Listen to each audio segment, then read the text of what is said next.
Bonjour Sandra Freeman. Bonjour Bruce Toussaint, bonjour à tous. Ce matin, à l'heure du petit déjeuner, vous décidez de nous parler d'un moyen innovant pour se nourrir autrement et qui est développé par une entreprise française. L'entreprise s'appelle Insect avec un Y, mais il est bien question d'insectes.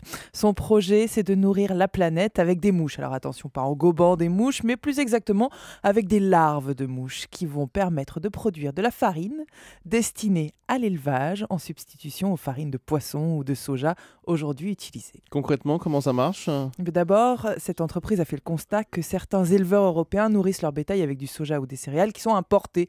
Pour un ordre d'idée, en Europe, on importe à peu près 3/4 des protéines destinées à l'élevage. Du coup, l'entreprise française a décidé de produire ici, en France, des farines protéinées à partir de larves pour nourrir nos volailles ou nos poissons. Alors comment ? Grâce à un processus industriel développé par la start-up et aidé par des laboratoires de recherche publics français comme l'INRA ou le CNRS.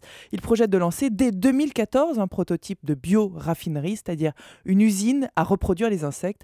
Les larves seront congelées et réduites à l'état de farine. Donc le projet est bien engagé. D'autant que dans cette start-up, on voit grand. Ils ambitionnent de devenir le Total ou l'EDF de l'industrie de l'insecte.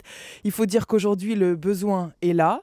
Et bien là, les marchés agricoles se tendent tous les jours sous le poids de la demande. 870 millions de personnes souffraient de sous-alimentation chronique en 2012, selon la FAO. Ça représente un habitant de la planète sur 8 à peu près. Insect mise sur des premières usines d'ici 2-3 ans. Il souhaite faire vite. La concurrence est là car cette nouvelle ressource risque d'être un nouvel Eldorado.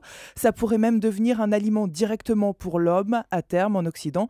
À titre de comparaison, pour produire 1 kg de viande de bœuf, il faut 8 kg de végétaux. Pour produire 1 kg d'insectes, il n'en faut que 2. L'apport en protéines, au final, pourtant, est le même. Vous l'avez dit, 870 millions de personnes souffrent de sous-alimentation chronique dans le monde. Voilà peut-être un espoir donc. Merci beaucoup Sandra Freeman.